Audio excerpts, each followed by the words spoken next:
Hey there. Good morning, good afternoon, good evening, wherever you are. Welcome back. It's another Red Pill Religion podcast, Red Pill Religion, where amongst the things we say is that sorry on behalf of the entire Red Pill Religion team, Max was an ass on Sunday.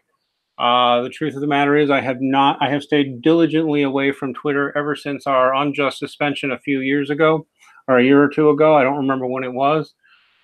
We had a group account that people were using, and I was given it, and I started getting on there, and I shouldn't have. And I got really angry at some people, and I shouldn't have. And I even made an unprovoked remark calling a woman who I will not name, but because I don't want any more drama with these people. But I called her a slut and a bad mother, and it was completely inappropriate. It just was, and it embarrassed a lot of people. It's just I need to stay off of Twitter. I haven't been on it, and suddenly Twitter is addicting in a really, really weird way. And it's like all of a sudden, boom, I'm in here, and people are mocking again. You know, the fights are starting with the atheist community. Someone we'd tangled before, she claims, I don't know, I saw her show up in some comments, but maybe I clicked the wrong thing instead. But you know, on the other hand, I was just out of control, stupid and angry and getting my mad on, and I had lost all my normal composure. So I'm just not using Twitter anymore. I've told people I don't use Twitter. I'm not using it anymore. But that's, you know, and I'll be talking to the other members of the team. We have to make some changes around here anyway in terms of what we spend our time on. But I want to remind everybody otherwise, please remind everybody that what we say on here on Red Pill Religion and that belief in the transcendent and the supernatural is normal, healthy, rational, and evidence-based. So please do visit us on redpillreligion.com, hit the chip jar, join us on Subscribestar. We would really love to have you join us on Subscribestar. We also take recurring donations through PayPal. We appreciate those very much. And Bitcoin as well. We love your Bitcoin donations. We're still on Patreon, but we kind of discourage people from using it because, frankly, Patreon's a terrible platform ethically. But we could use your support. We're not going away. So if you like this content, give us your support. Now, tonight I'm joined with a new member of the Red Pill Religion team, Josh. Say hi to everybody, Josh. Thank you for having me on. It's great. I'm so thankful to be a part of this team. I know sometimes we can go overboard and it's hard, but you know I'm really glad to be on this team, and I do appreciate it. It's really interesting too. We are expanding. I mean, when we started our original team, there was a core of us. One was a Gaelic pagan. One was an atheist who just agreed with us on the atheist movement being sucky and embarrassing. Others were Anglicans, Orthodox Christians. I forced everybody on the team taking any public role to run under the name of a saint. I guess, you know, and I've still done that. I've still strongly encourage all original team members to not reveal what your real name is. I'm a little worried about you, Josh, but it's a done deal with you already. You're already out. Yeah. Thanks for telling me that. I appreciate that. No, it's actually totally fine. I don't care anymore. I was, as you know, well, I think you know this. I had a head injury a long time ago, and I still suffer a lot of these effects. But in a lot of these atheists, they would do something, and I think they contributed a lot. And I went through a severe depression and a very low point in my life. But I feel that it was God in my life and coming to the Anglican faith because of one of our other team members, Andrew. Such a great guy. Everybody should know Josh is another Anglican. We'll burn you at the stake one day, Ethan. But anyway, such a great guy, Andrew. I'm not sure how to pronounce his last name. I'm not too good with that. I don't know if Stratelites. Yeah, Stratelites. He is a scientist. He is so smart. I love to have him on. He knows science. He knows. Yeah. He knows science. He knows philosophy. He's wicked smart. Yeah, he's wicked smart. He keeps me on my toes. But I just like to do that. But atheists did show a lot of lack of empathy from what I was going through. And they have said all types of comments. Now, I don't hate atheists. I don't hate skeptics. I think we're all created in the image of God. But that being said, they really pissed me off. And, I am confident now. They've woken me up from my slumber, and I will not stop until we take back the internet for in the name of Christ. I will challenge and debate all of these guys. They are not simplistic people, but their arguments are, and I hope to do that. I've been studying apologetics and philosophy and theology and economics, all of these, economics and American history and world history. I've been studying them for over 20 years. I'm ready, but I'm starting afresh and studying, and I'm pushing myself so hard to read as much as I can, to leave no stone unturned. It's my goal to defeat and hopefully debate all the top atheists, including Sam Harris, Lawrence Krauss, and even that little guy, Matt Dillahunty. Well, we'll see how that goes, but I think they'll do everything they can to avoid getting near you. Let me point something out. And by the way, someone should go ahead and tweet this thing out with the apology to if someone would just tweet it out to the people I offended. I mean, we're still not friends. We're never going to be friends. These people are enemies of civilization, as far as I can see, of all the human race. I really do think that of the atheist collective, but I should not have called that lady a slut. She didn't have that calming. It was unprovoked in the way that I did it. I should not be on Twitter anymore. Just because, and I've had enough of dealing with these people for 3 years. Another thing, if you or anybody on Twitter would tweet this out to Atheist Republic and Jim Majors, I'm going to tell you some things, and these are some things Jim Majors should know. Jim Majors claimed before I left again that he was reading a book I had recommended. The book he said I had recommended was Born Believers. Now, that is not accurate. I had said this was one book he could look at, but I had specifically called out 2 or 3 other titles, which are historical titles, which I don't think he would want to look at. So I'm going to mention, because here's what's going to happen. We irrefutably have science that shows, and this is a good book for you to be aware of, Josh. This is not the only reference on this. Okay, but and this is not what I would have Jim Majors or Atheist Republic look at, because I already know what they're going to do to it. They're going to try and challenge the science, and that's like, okay, you're not even being serious at that point, because they're just going to auto-impeach the science, which you can do because that's how science works. But what the science actually does show is that most children develop a belief, some kind of spiritual belief, between the ages of 2 and 4.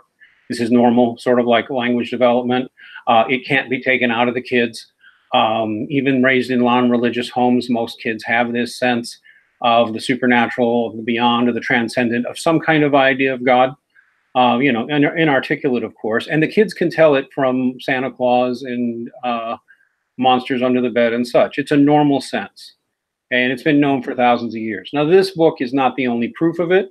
And in fact, I've seen atheists try to wave away this research with other research of their own, usually not very convincing, but he'll impeach this source rather than just using it as an open point of engagement, because it's a valid source, but there's more sources beyond Justin L. Barrett.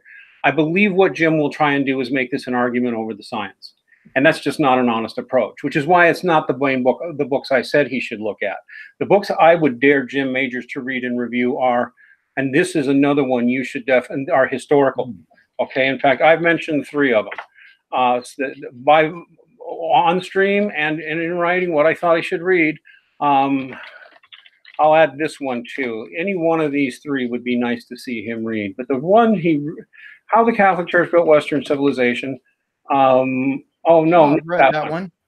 Not that one, although that's a good one for you to read. I meant, I'm sorry. False. Yeah, I'm looking at it right here. It's a very good book, actually, but what Bearing False Witness by Rodney Stark is a better one. Yeah, since he likes to since he likes to trade in lies about the historic Christian church.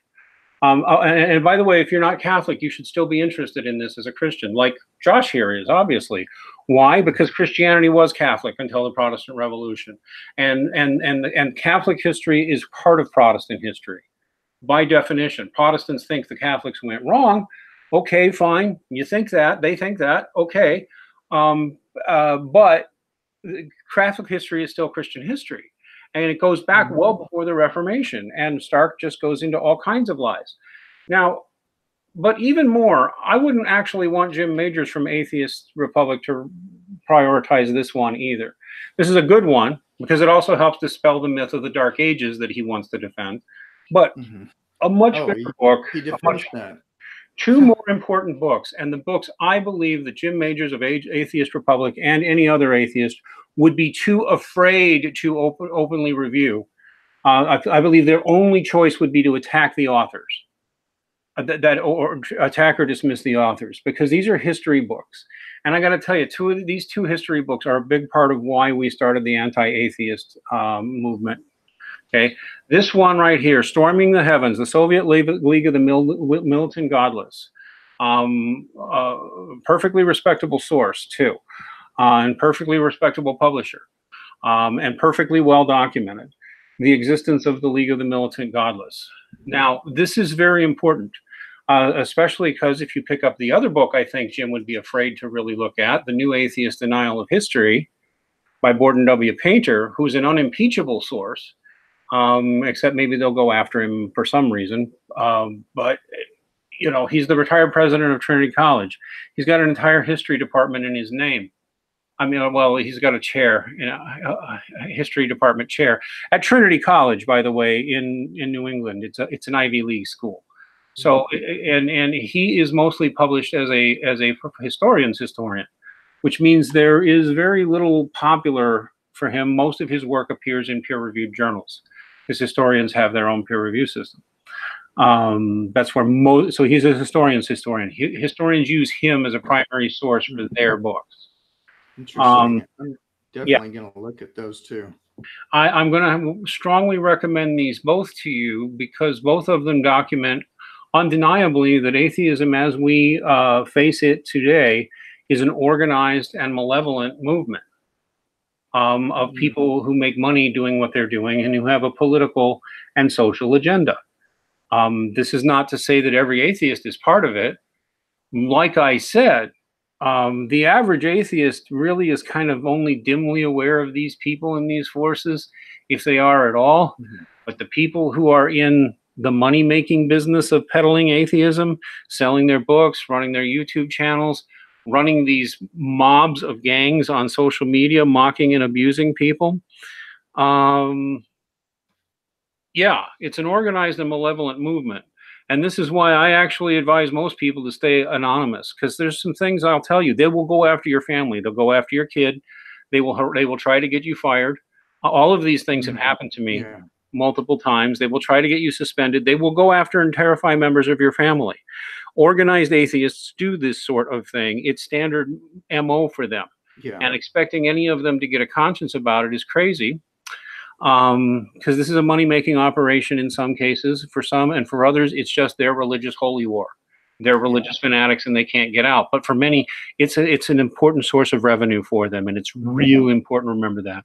Let me tell you about Storming the Heavens and the League of the Militant Godless. All right. I have this book. You should get it if you can. You should raise awareness of this book. This book basically describes the early 20th century version of Atheist Republic and Secular Talk and you know what, Rational Wiki and Iron Chariots and all those garbage atheist sites out there. The League of the Militant Godless, one of the things that are the League of Militant Atheists, was a Stalinist program, because after the revolution, the Marxists had assumed that religion would go away, but it just wouldn't.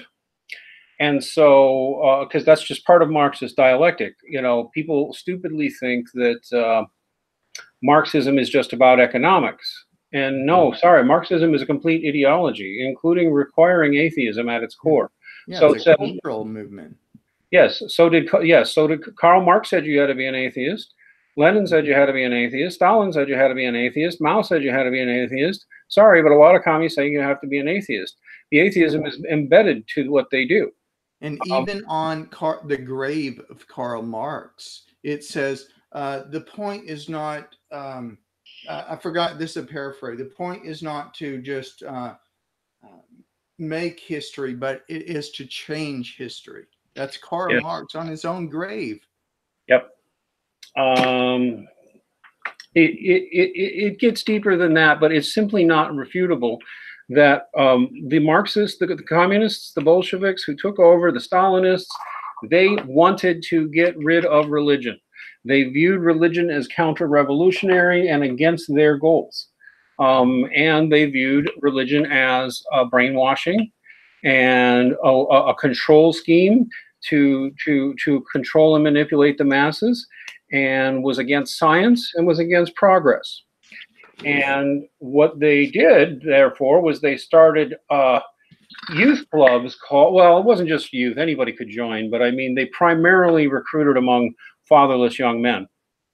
Okay, marginalized young men from poor families or no good family or whatever. And they recruited him into the League of the Militant Godless. It was like a club you could join, just like the atheist clubs, you know, you can join now. And when you join the atheist club, they first, what they would do is that they would pump you with a victim narrative about how, you know, there's nothing different about you just because you're an atheist. Atheism says nothing about your personality or whatever. It's just perfectly rational. And, you know, religious people can be bad. Atheists can be bad. Atheists can be good. Religious people can be good. And that's where it starts. But then they do what they always did. They still do. They did what they still do now. They start feeding you anti-religious propaganda. They start feeding you false stories about religion in history. They start feeding you false stories about religion in science. They start feeding you, it's propaganda is what it is. I mean, this all started more than 100 years, like 100 years ago, huh? It's a cult. I mean, it has the characteristics of a cult. Again, I've studied this for a while. It seems like a cult. And the League of the Militant Godless, you know, recruited heavily, got a lot of funding from the state. And at the top levels, as it advanced, they were all over the Soviet Union.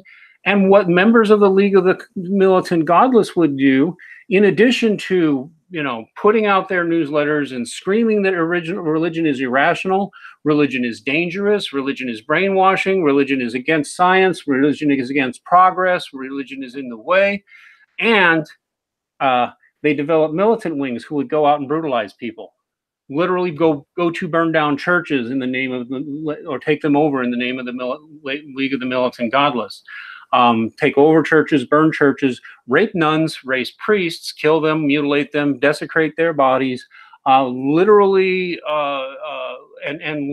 persecute physically, as well as terrorize and abuse psychologically Christians and Jews and Muslims. This culminated in something called the Holodomor, which was the murder of between 10 and 11 million Eastern Orthodox Christians.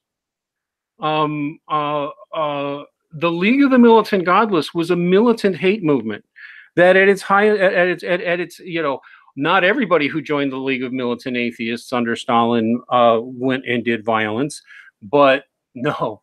The League of the Militant Godless frequently employed terrorists, like KKK-style terrorists, around the countryside, lynching people and terrorizing people, in addition to all the hate propaganda. Now, what's interesting is, of course, once they had accomplished what they thought was their goal, which is the destruction of most of the churches and most of the synagogues and what few mosques were there, the League of the Militant Atheists lost their funding. Yeah. And the membership, you know, declined rapidly and nobody cared. And, you know, in reality, since atheism is unnatural in humans and religion is normal, Christianity slowly began reasserting itself. And now it's probably more popular in Russia than ever. But this history, here's why I know the people at Atheist Republic, the people at Non Sequitur Show, the people at all of these would be afraid to talk about this, because they would have to acknowledge that, yes, atheism can be an ideology, and atheism has been used as a force to brutalize, terrorize, and oppress people. And they can stop laughing. This is history. Even Tim O'Neill, who still can't stand us, almost certainly would say, yes, this happened. This is a historical reality. You can use atheism as a weapon. The League of the Militant Atheists under Stalin did so. And they did it for atheist reasons, not economic reasons. The atheist reasons, religion is irrational, there's no evidence, it's brainwashing, it's taking us against science, it's what's oppressed us for thousands of years. I would like to say something to that very point. You made a great point, but these masters of suspicion, I actually do think that atheism leads towards polytheism. Oh, sure, it does. It does. Let me give you an argument for this. What do they hold as their doctrines? No free will. No free will in a person. Let me give you a little data. They believe in a number of gods, 3 in particular. Mars, the god of war. It's all about power, declared Nietzsche.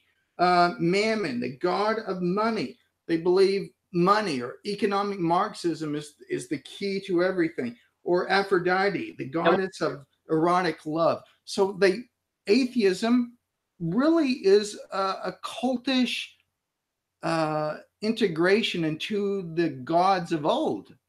Yes, and I would say too that they don't always go leftist. Sometimes they go hardcore, like libertarian objectivist type, which, by the way, objectivists are crazy.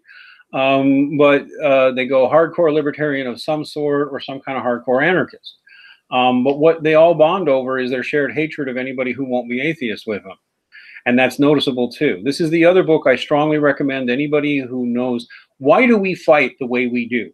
It's because we have identified what these people on the internet atheism are all about. If you're a regular atheist, you may have nothing to do with this, but if you're interested in reality, these are the people who claim to represent atheism. The New Atheist Denial of History was sabotaged by its publishers.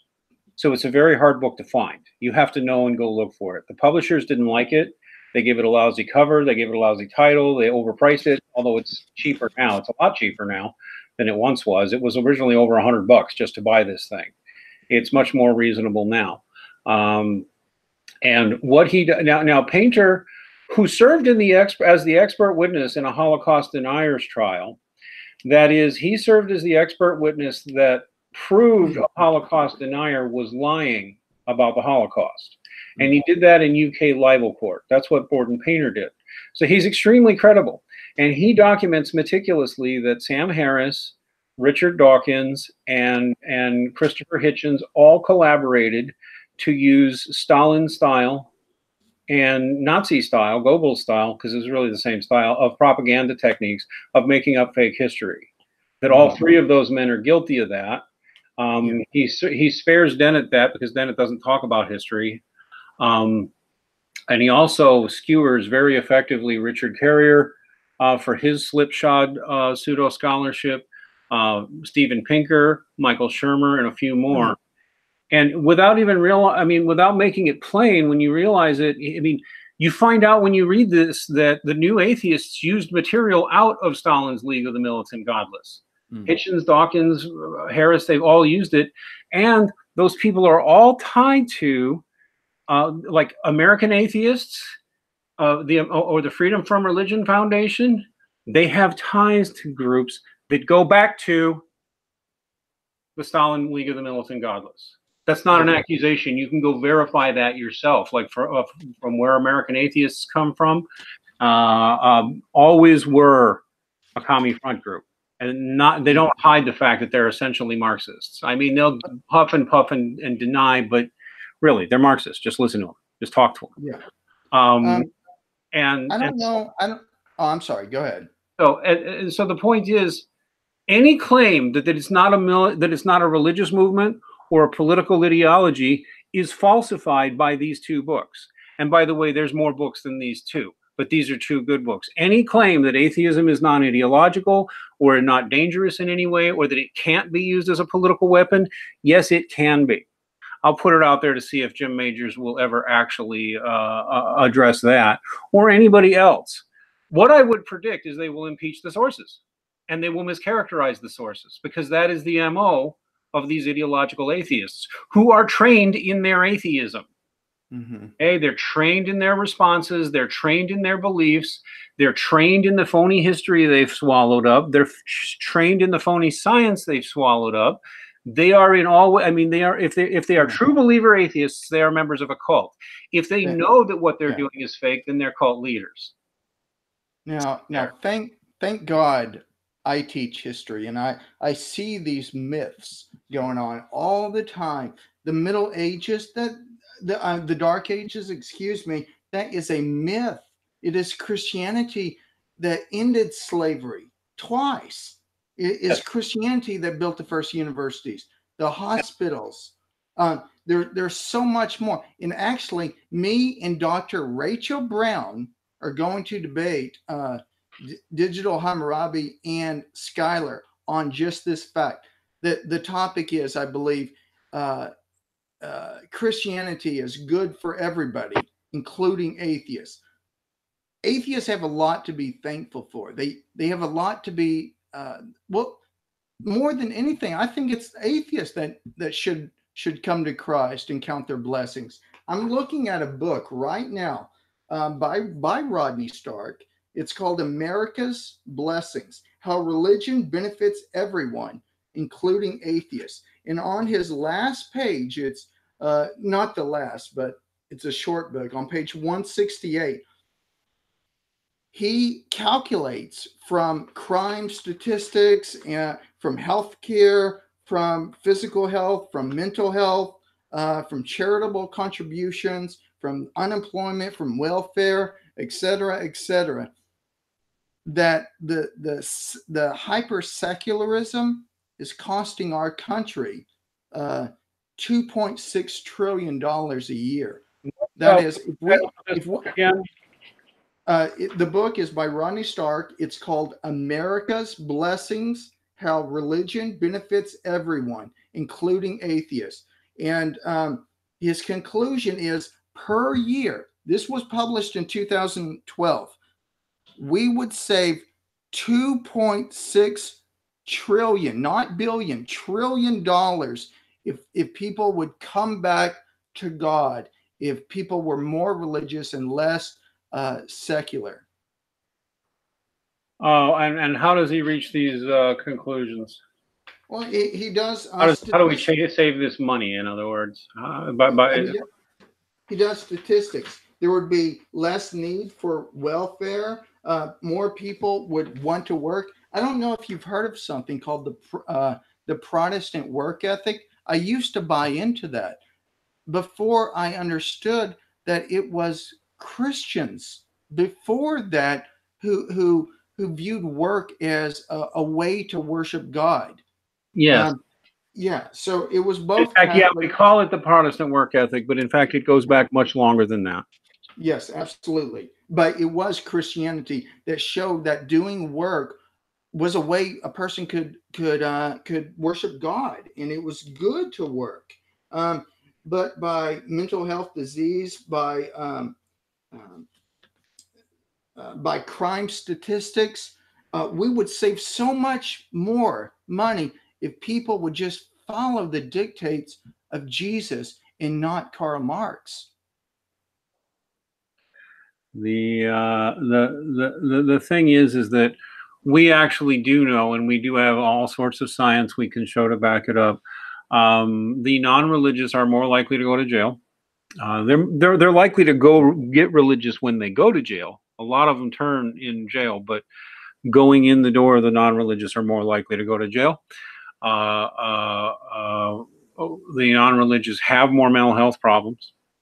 They have more physical health problems too. We have documentation on all of this.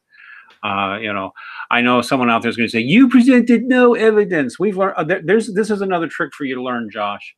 Never give in to this atheist ploy. You presented no evidence. I'm sorry, you asked for none. Now, what evidence do you want? because they'll do this all day, right? And here's the trick with when dealing with ideological atheists. And by the way, feminists are often the same way, but especially atheists.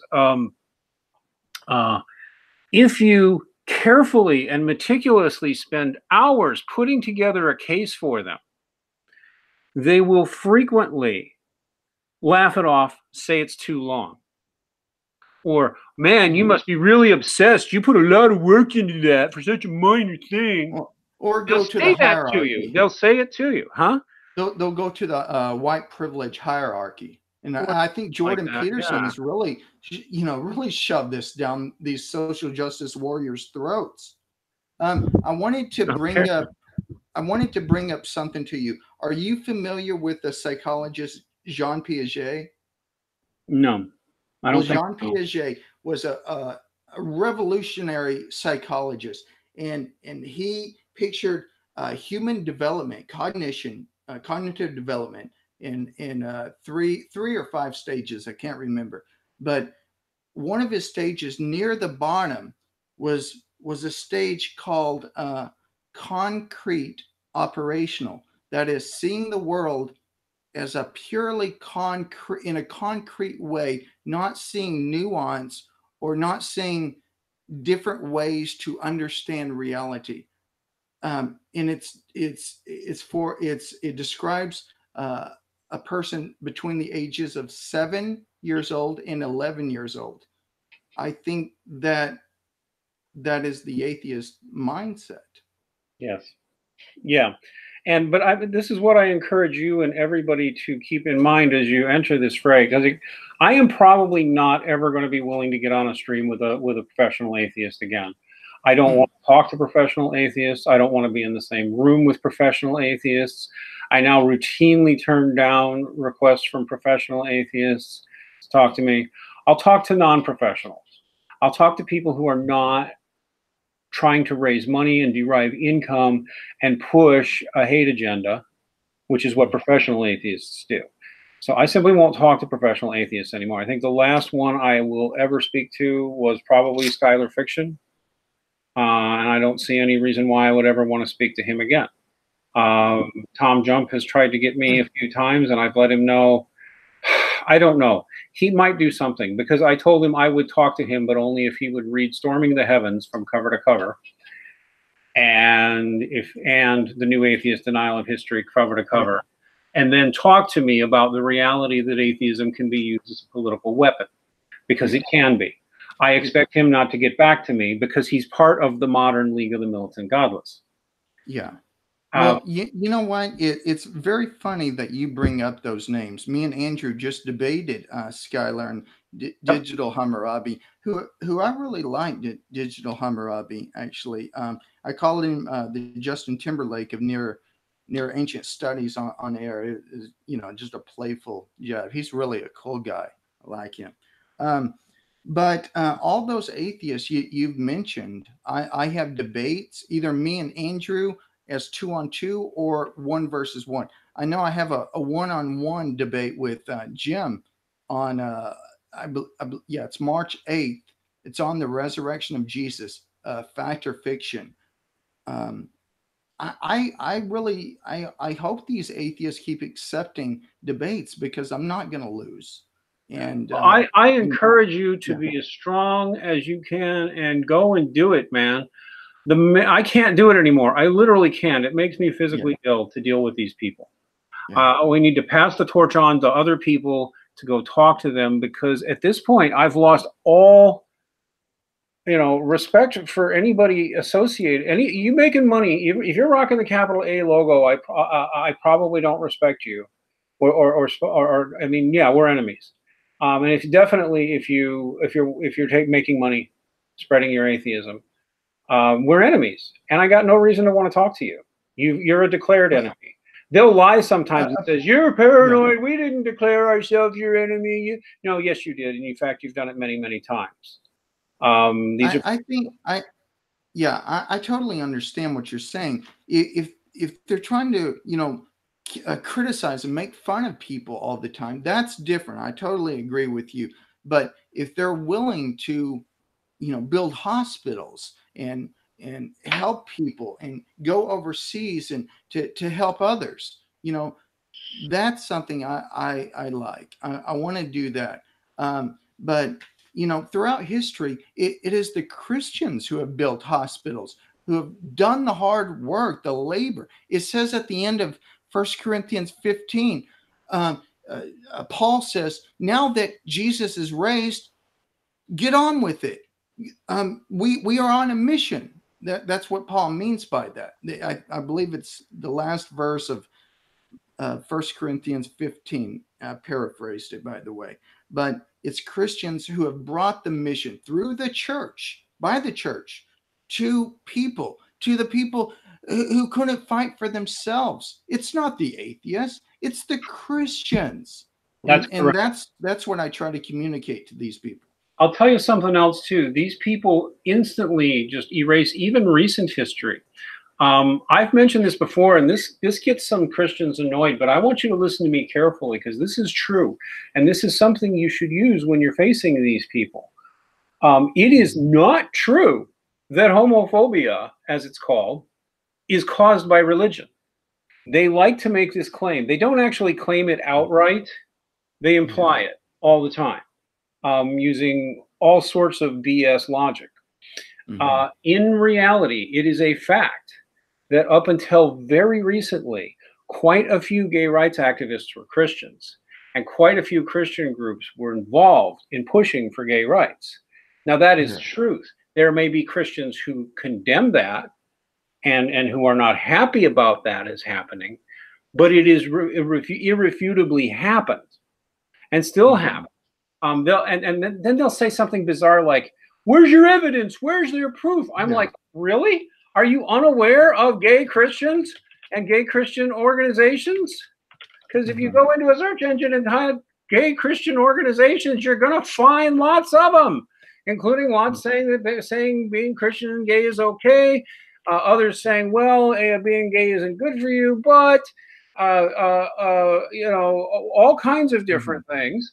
And in reality, even people who were not for gay marriage, quite a few of those were not religious.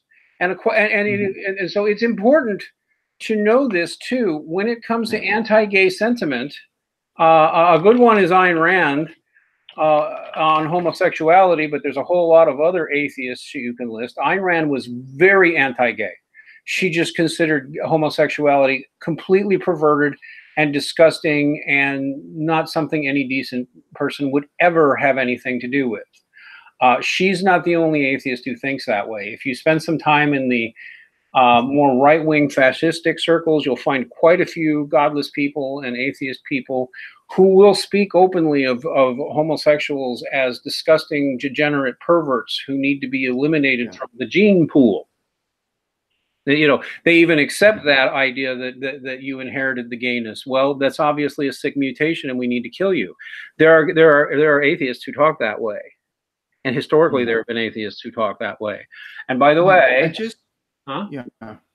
I just wish everybody could treat people like they're made in the image of God. You know, Christians, we have a justification for that. It's very easy for us to do that because it's built into our worldview. It's not so easy for atheists to do that. And we've seen in the 20th century what happens when atheists get in power. That's right. They kill people. By the way, when atheists get in power, they are not always nice to gay people at all. I'm going to keep bringing this up because it's this narrative, right, where they're trying to erase the reality that Christians were part of this whole thing to begin with. You can condemn the Christians who were part of it or embrace them if you want. If you're for gay rights, you owe those Christians a huge thank you, not stabbing them in the back. The fact that they are stabbing Christians in the back now after getting Christian support tells you there was a bigger agenda, or at least tells me there was one. But if you look at it, what's also true of secular atheist regimes, China is but one example. They frequently are viciously nasty to gays. I mean, according to at least one survey, China is worse to gays than Saudi Arabia. Oh, wow. It is at the bottom of the list on how it treats gays in ways that no Christian would. Let's put it to you this way, too. You know, mutilating them, selling their organs, experimenting on them, just murdering them, imprisoning them in little boxes that, you know, it's China, it's atheist, and it's not gay friendly at all. And these things matter because here's, and I'm going to shut up from here, but this is why I'm going to put it in your head and everybody else's head. Don't let them do this, because what they're trying to do is hook you into a debate where all of a sudden you're going to be the gay hater and you're the Christian gay hater. And having to defend the, you know, whatever. No, don't do that. Don't even let them. Flip it back on them. Tell them why you think atheists deserve any credit at all for gay rights, because I don't see how they did much for it. They're a very small group after all. And why do you deny the Christians who were part of all of that? Why would they deny it? Thanks, Max. But you know, I'm not afraid. I'm not intimidated. I'm very confident in my intellectual abilities. By the way, that debate that I have, well, many of the debates I have coming up, one reason why I'm confident is because I was mentored by somebody who I think we all know about. Dr. Gary Habermaas. Have you heard of his name? No, I've definitely heard the name. I'm trying to remember who he is. I've known him for 15 years now. And I know him personally, and he mentored me. You know, so I've been studying this for so long. I see these arguments; they're weak arguments. I don't attack people for that, though. I attack people that are bullies, because when my car accident, after I came out of the coma and everything, the month-long coma. By the way, I was given no hope, guys. This was a miracle. These undesigned coincidences, they happen in nature all the time. There's many of them in the New Testament. When you put all this together, it shows a very persuasive case for the existence of God. But I'm not a friend of bullies, no matter who they are. When you try to bully somebody, Jesus said, treat others as you yourself would like to be treated. And I want to bring up one more thing. In the Gospel of Mark, in chapter 2, Jesus heals someone that could not walk.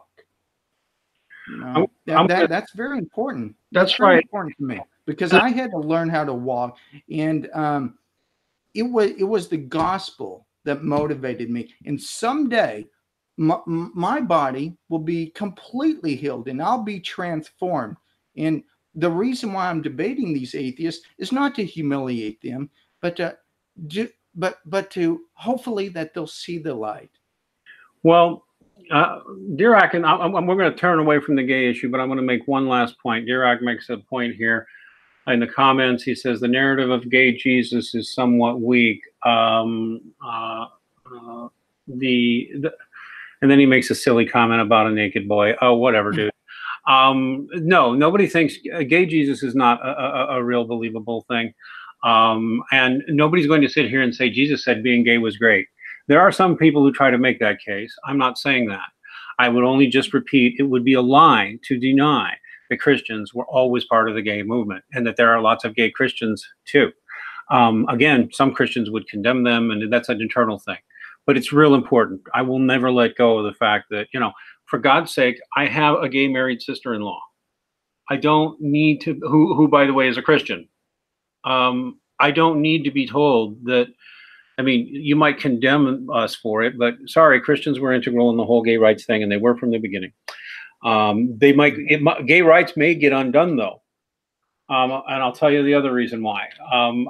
What happens is a lot of times secular regimes come in, they get real friendly with gays and with other minority groups and pretend to be their friends, and then when they're no longer useful, they dump them.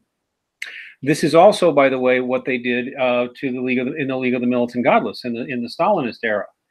To change the subject away, when you go investigate the League of the Militant Godless, which Internet atheism today is irrefutably, tied almost directly. They would recruit mostly people with no prospects in life, young men with no prospects in life mostly, would basically turn them into terrorist thugs or just bullies. And then when they were no longer useful, drop them. This is also what secularists have done with gays. They will come in, they will be real nice to gays and pretend that they're protecting and representing the gays. Then they turn on the gays.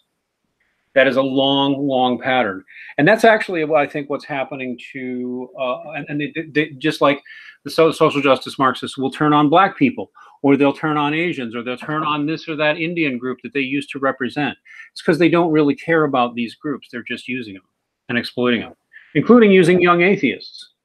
Literally using young atheists, feeding them a victim complex, feeding them a victim narrative, feeding them a narrative about how they're brave and true and going to make the world a better place by getting rid of religion.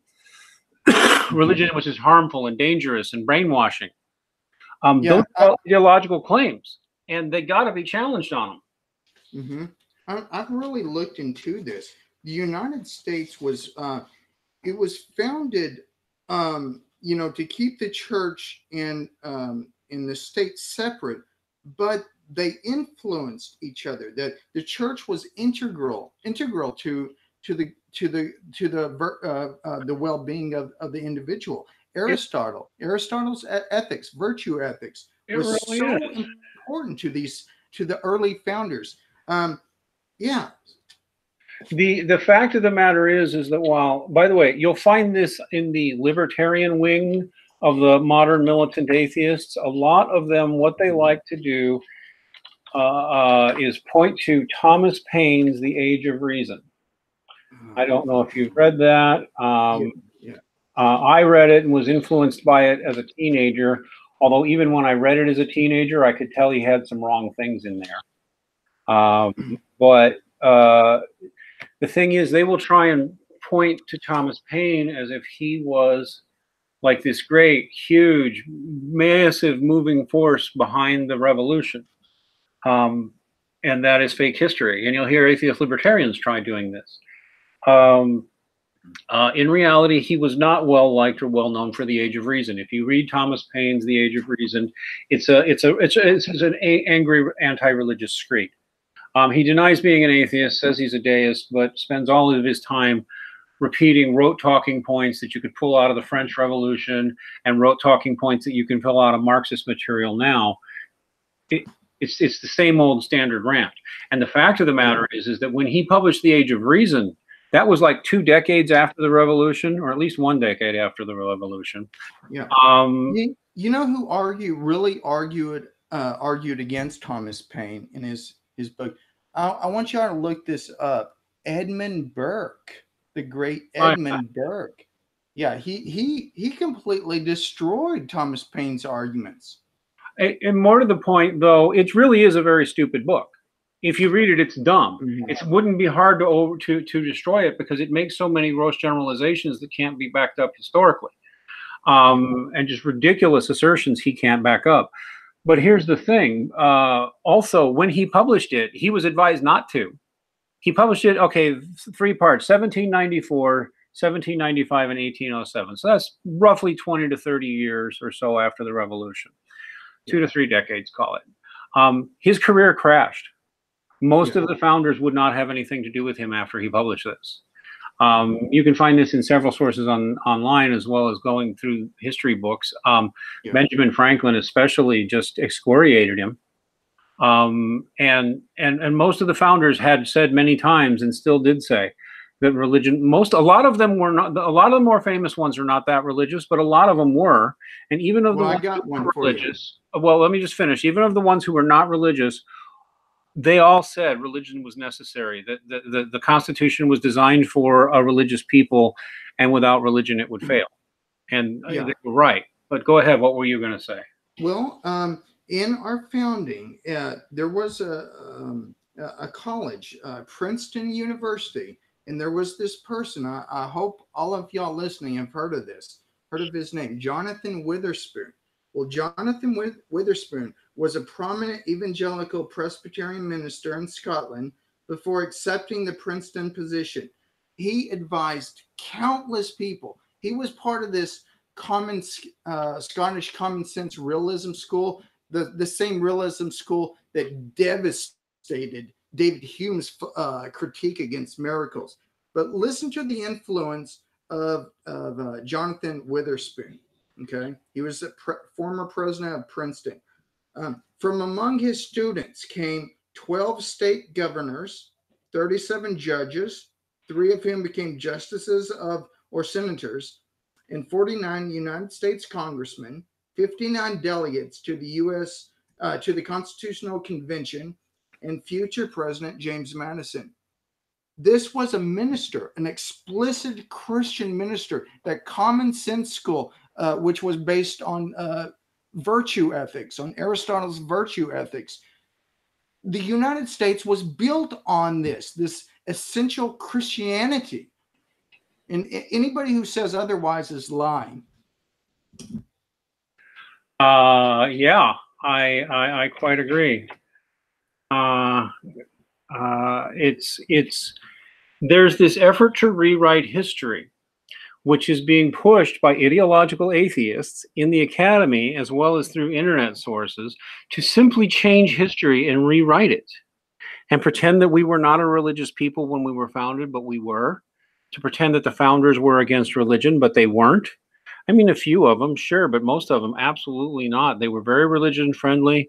It was a very anti-Catholic country. There were very few Catholics there, although there have been Catholics here since before the Revolution. But basically, most of the U.S. was anti-Catholic. But that didn't change the fact that they all saw religion as necessary. So they would attack Catholicism or the Catholic Church because that was like even a safe go-to to do that. You know, not that many Catholics to argue with. They were all in 1830, when Alexis de Tocqueville came here, he was amazed at the amount of Christianity in the colonies. Yeah, not in the colonies, but in the States. Alexis de Tocqueville saw that firsthand, that Christianity played a vital part. And by the way, Tocqueville saw that these individual churches, not the state church. Well, I'm an Anglican, by the way, so I guess it's kind of a little counterproductive from what I'm saying here.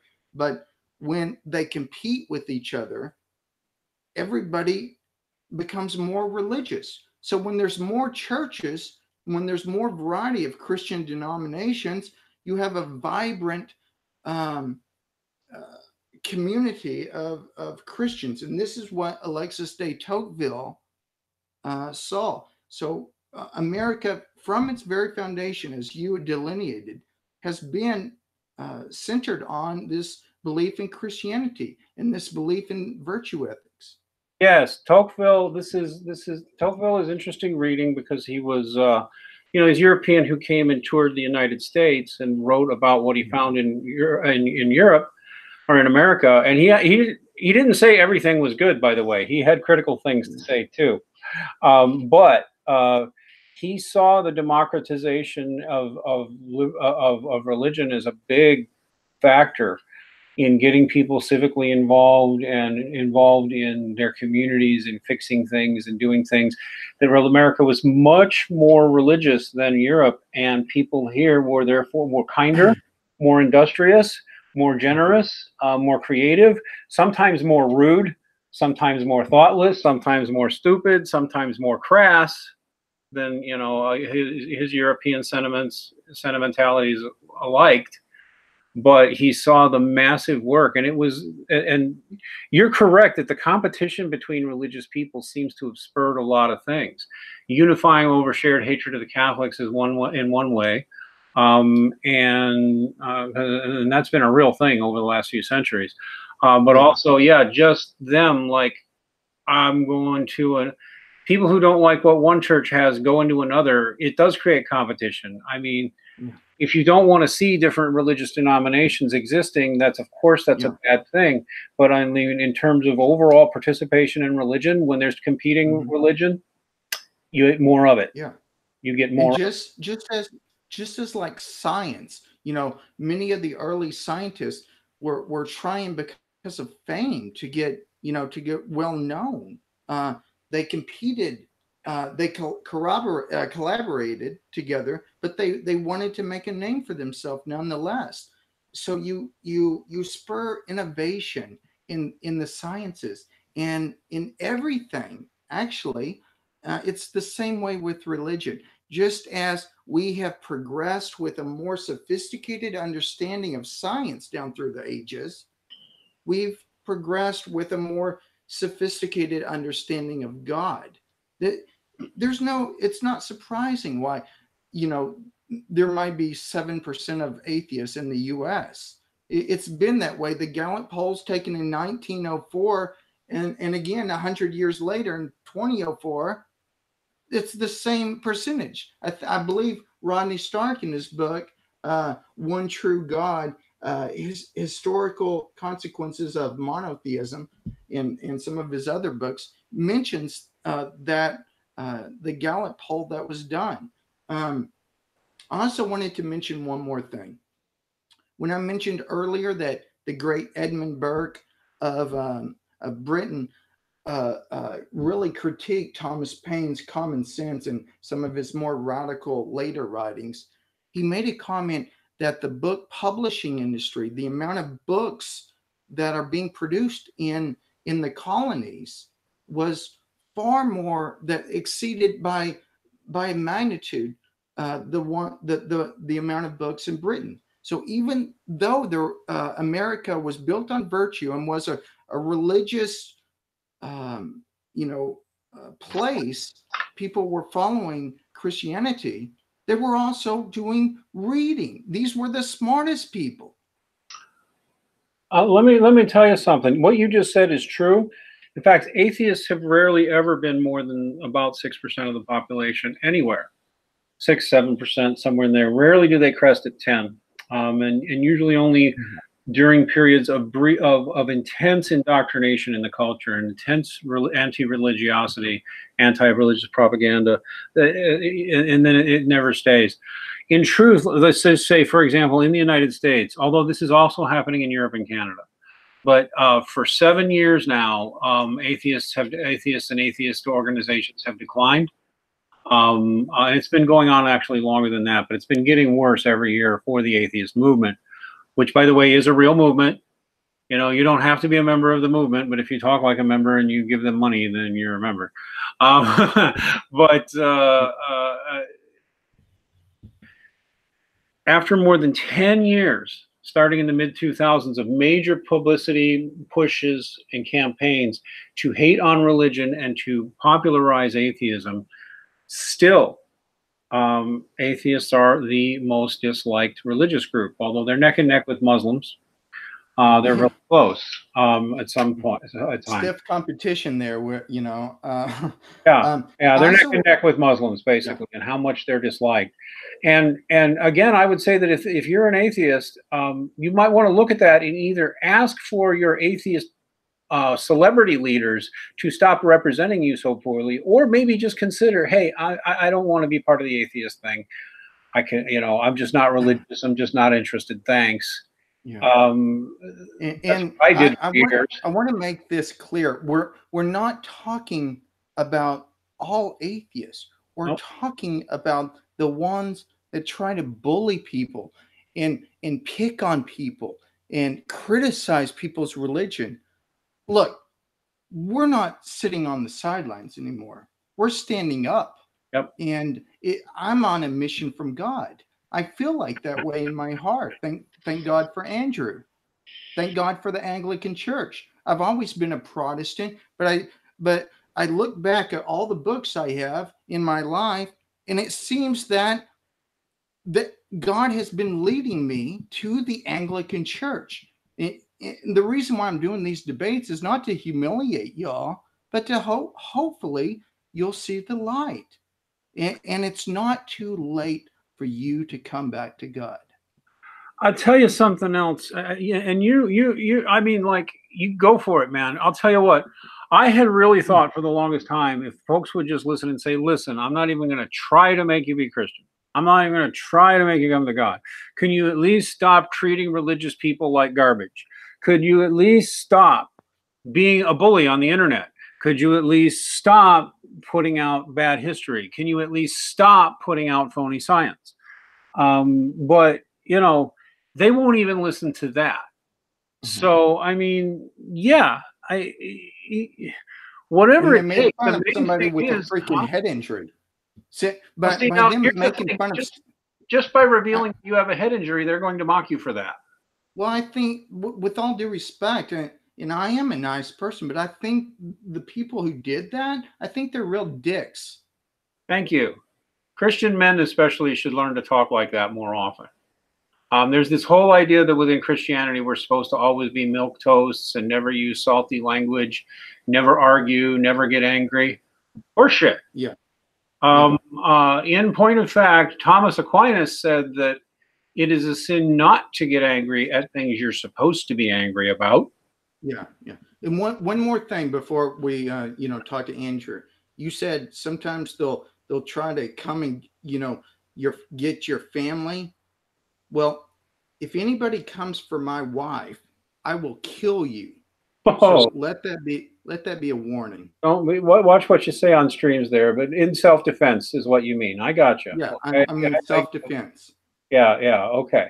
So make that clear. All right, I see our friend. I see that Andrew has joined us. Buongiorno, Mr. Andrew. Can you hear us? Can we hear him? Don't be shy, Andrew. Andrew has no mic apparently, or his mic is out. So gotta hate that. That's okay. We're gonna do an informal stream after this over on the Max D Esme channel. Okay. And definitely invite me to it. Yeah, all you'll have to do is go into the Discord chat room and join the live stream. They're there, and when we mop this up, we'll go in there and have a more informal talk there. In fact, we might as well just do that now because we've been going an hour. Okay. Yeah, sure. Let's do it. We'll do it live. Hey guys, can you hear me? Yeah. Yeah. Shannon and her friend. Okay, Dirac is bringing up the lady that I had talked. I should not have even said her name. I'm not talking about her ever again. But the lady makes money doing what she does, and she is a hate propagandist. We make no apologies for saying that's what she is. She has also admitted that she believes that there are no morals, that morals are all entirely personal. AKA, she'll say anything. Most of the team won't talk to her. I will only otherwise anymore. I will only repeat that my behavior was out of line. But what I should have just done is blocked her and everybody associated with her, because I'm not talking to professional atheists anymore. You're a professional atheist. I don't want to talk to you. I don't want you on the show. I'm not going to come on your show. I'm not even going to accept debate challenges unless I get a really good reason. I can let people like you and Andrew go deal with them, because frankly, dealing with professional atheists makes me ill at this point. It really does. Literally physically ill, just being in the room with a professional atheist, being, in a talk with a professional atheist. I just want to block them. And you can say that is unchristian, but I will only repeat, this is because professional atheists do what they do for money and are part of what is undeniably a cult religious network, one that spreads hate propaganda, which is exactly what the lady I called a slut, does do. I'm sorry I said that though. But I'm not going to take back my criticisms of the movement or what they are. But I won't interact with these people anymore. They make me ill. Blah blah blah. Anybody else want to say anything before we close this out? Go do a more informal thing.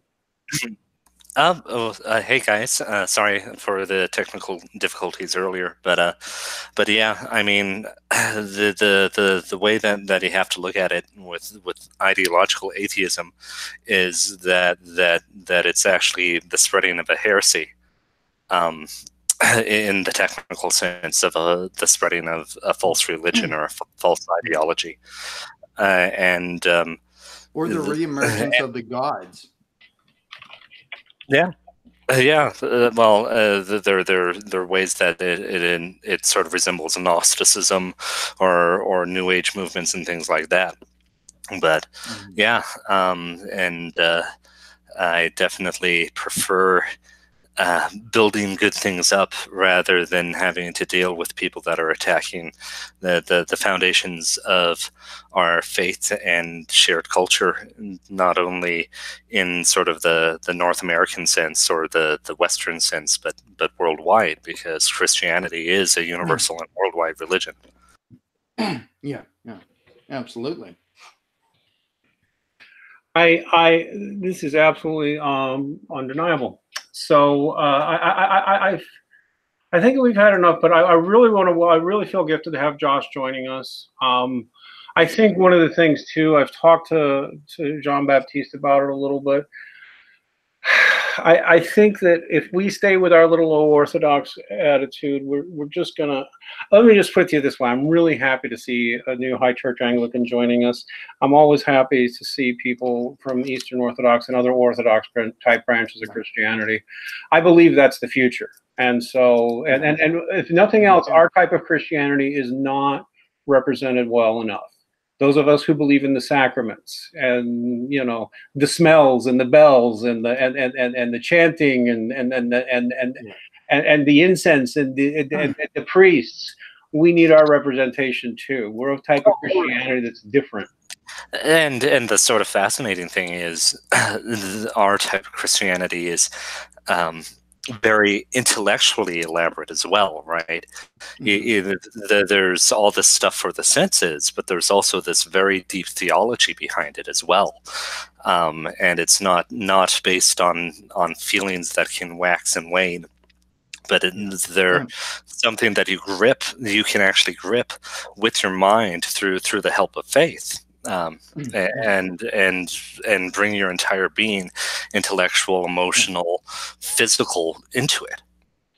Yeah, and the church, you know, like I said, I study history. There's no reason to be skeptical anymore. Christianity has answered it, has saved humanity, has rescued humanity from slavery twice, has built hospitals, has built the first universities.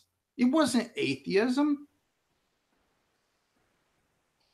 I agreed. So I'll tell you what, we're going to just go ahead and move this to the Max Dean Esme channel. We'll get that started within the next 10-15 minutes. We'll be streaming out of Discord.